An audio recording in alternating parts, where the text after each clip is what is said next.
दोस्तों पिछले वीडियो में मैंने प्रश्नावली 1.1 के जो फर्स्ट नंबर क्वेश्चन है इसका जो भी क्वेश्चन है सभी को अच्छे से कंप्लीट करा दिया है और इस क्वेश्चन को सॉल्व करने के लिए कौन से सूत्र का प्रयोग करना होता है सभी को अच्छे से बताया है। अगर आपने वह वीडियो नहीं देखा है तो इस वीडियो के डिस्क्रिप्शन बॉक्स में जाइए, वहाँ पर आपको वीडियो का लिंक मिल जाएगा, जाके आप लोग पहले वह वीडियो देखिए। अगर आप वह वीडियो नहीं देखेंगे तो यह क्वेश्चन आपको समझ में नहीं आएगा और ये आप नहीं बना पाएंगे। तो पहले जाके आप वो वीडियो देख लीजिए, उसके बाद आइए इस क्वेश्चन को सॉल्व करते हैं।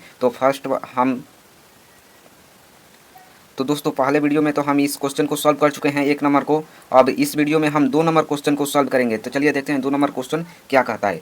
2 नंबर क्वेश्चन में यहाँ पर लिखा हुआ है, दर्शाइए कि कोई भी धनात्मक विषम पूर्णांक 6q+1 या 6q+3 या 6q+5 के रूप में होता है जहाँ q कोई पूर्णांक है। तो हमें दर्शाना है यह होता है या फिर नहीं होता है। तो चलिए हम पहले क्वेश्चन को लिख लेते हैं। दोस्तों मैं यहाँ पर क्वेश्चन को लिख लिया हूँ। अब यहाँ पर देखिए 6q+3 दिया हुआ है, 6q+5 दिया हुआ है, यानी ये यूक्लिड विभाजन एल्गोरिथम पर है पूरा।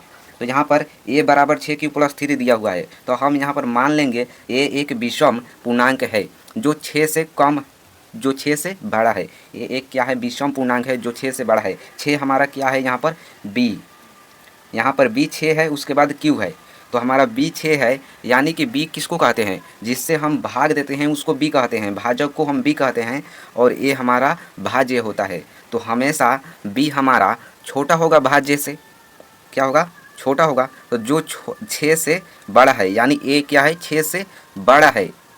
चलिए आगे यहाँ पर प्रश्न को आगे बढ़ते हैं। जहाँ क्या है, अर्थात b यहाँ पर 6 है, यहाँ पर b कितना दिया हुआ है, 6 है, b यहाँ पर अर्थात b बराबर 6, हमारा b यहाँ पर 6 दिया हुआ है। अतः शेषफल क्या होगा, 6 से कम होगा, यानी कि हमारा जो भाज्य होता है, भाजक जो होता है जिससे हम भाग देते हैं, उससे हमेशा शेषफल कितना आएगा, 0 आएगा या फिर उससे नीचे आएगा। तो हमारा जो भाज्य देने वाला है, हमारा जो भाज्य देने वाला है भाजक, यह 6 है, तो हमारा शेषफल कितना होगा। अतः शेषफल r बराबर कितना होगा, शेषफल r बराबर 0 होगा या फिर 1 होगा या फिर 2 होगा या फिर 3 होगा या फिर 4 होगा या फिर 5 होगा। 6 कभी नहीं होगा, क्योंकि जब 6 शेषफल हो जाएगा तो फिर 6 शेषफल कैसे आ सकता है, 6 से 6 तो कट जाएगा, 6 पहाड़ा में 6 आता है, तो 6 से 1 नीचे होगा, समझ गए। तो हमारा शेषफल इतना होगा। आपको अच्छे से समझ में आ रहा होगा, आशा करता हूँ। देखिए अब यूक्लिड विभाजन लिखते हैं यहाँ पर, यूक्लिड विभाजन प्रमेय से, यूक्लिड विभाजन प्रमेय से।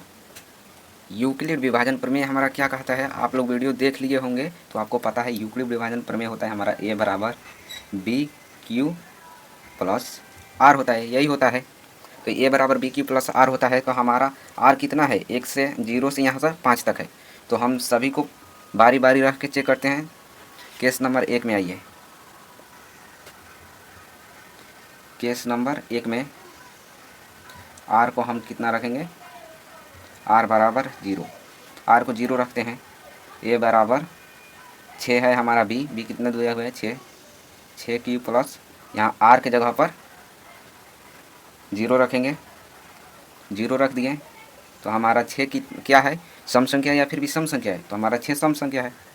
तो सम संख्या प्लस 0 भी हमारा सम संख्या है। सम संख्या कितना हो, क्या हो जाएगा, सम संख्या सम संख्या हो जाएगा। ये हमारा सम संख्या हो गया। चलिए केस नंबर 2 देखते हैं, इधर ही कर देते हैं, आप लोग अच्छे से कर लीजिएगा कॉपी पर। यहाँ पर केस नंबर 2 देखते हैं। केस नंबर 2 में r बराबर कितना, 1 रखते हैं, 0 रख दिए हैं, r बराबर 1 रखेंगे, a बराबर 6q+1, फिर यहाँ पर 6 सम संख्या हो गया, सम संख्या प्लस 1 क्या होगा, सम संख्या नहीं होगा, विषम संख्या होगा। तो ये हो गया विषम संख्या। सम संख्या और विषम संख्या क्या होता है, विषम संख्या होता है। ये हो जाएगा हमारा विषम संख्या हो जाएगा, इसको समीकरण 1 नाम दे देते हैं। ये हो गया हमारा समीकरण 1। और आपको मैं एक और बात यहाँ पर बता दूँ, ये सम संख्या कैसे हुआ, क्योंकि यहाँ पर जो है ना किसी भी संख्या को सम संख्या से गुणा करने पर वह संख्या सम संख्या बन जाती है। आपको ये पता होनी चाहिए। चलिए आगे चलते हैं, केस नंबर 3 देखते हैं। यहाँ पर केस नंबर 3 में r बराबर 1 हो गया है, 2 लेते हैं। a बराबर 6 + 2 बराबर सम संख्या हो गया, ये भी सम संख्या हो गया, सम संख्या ये सम संख्या हो गया। अब देखते हैं केस नंबर 4। यहाँ पर देखते हैं केस नंबर 4 में r बराबर 3 लेते हैं। r बराबर 3, a बराबर 6 + 3, तो हमारा 6 क्या हो गया, सम संख्या हो गया, और a हो गया 3 हो गया क्या, विषम संख्या हो गया। तो ये हो गया विषम संख्या और सम संख्या विषम संख्या हो गया, विषम संख्या। अब केस नंबर 4 देखते हैं। 3 हो गया है, 0 हो गया है, 1 हो गया है, 2 हो गया है, 3 हो गया है। केस नंबर 5 है ये, केस नंबर 5 में 4 लिए, तो ये हो गया हमारा a बराबर 6 + 4, यहाँ पर हो गया सम संख्या हो गया ये, और 4 भी हो गया सम संख्या हो गया। केस नंबर 6 में r बराबर 5 लिए, a बराबर 6 + 5 बराबर सम संख्या विषम संख्या, सम संख्या विषम संख्या हो गया, ये विषम संख्या हो गया। यानी कि इतना हमारे पास हो गया विषम संख्या, ये तो सम संख्या हो गया। यहाँ पर है 2 नंबर है समीकरण 1 हो गया, ये भी सम संख्या हो गया, इसको समीकरण 2 नाम देते हैं, विषम संख्या, समीकरण 2 हो गया। और एक इधर हो गया विषम संख्या, 3 गो यहाँ पर विषम संख्या हमारे पास हो गया है। तो 3 गो समीकरण हो गया हमारे पास विषम संख्या। चलिए अब इसको पूरा परिभाषा के साथ लिखेंगे। समीकरण 1 और 2 और 3 से स्पष्ट है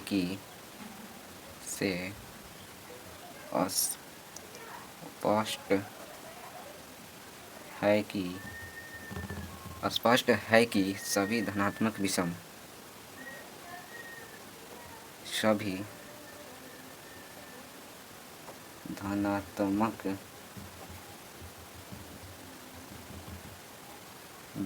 पूर्णांक 6q + 1, ये भी था विषम में, और एक और था 6q + 3, एक और था 6q + 5, 6q + 5 के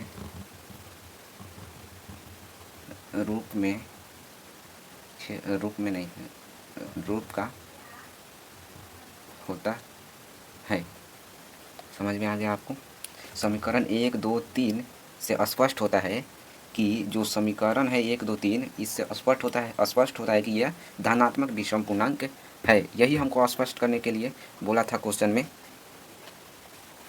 आप देखिए क्या बोला था हमको स्पष्ट करने के लिए, यहाँ पर दर्शाइए कि कोई भी धनात्मक विषम पूर्णांक 6q + 1 या 6q + 3 या फिर 6q + 5 के रूप में होता है। तो हमने दर्शा दिया ये होता है।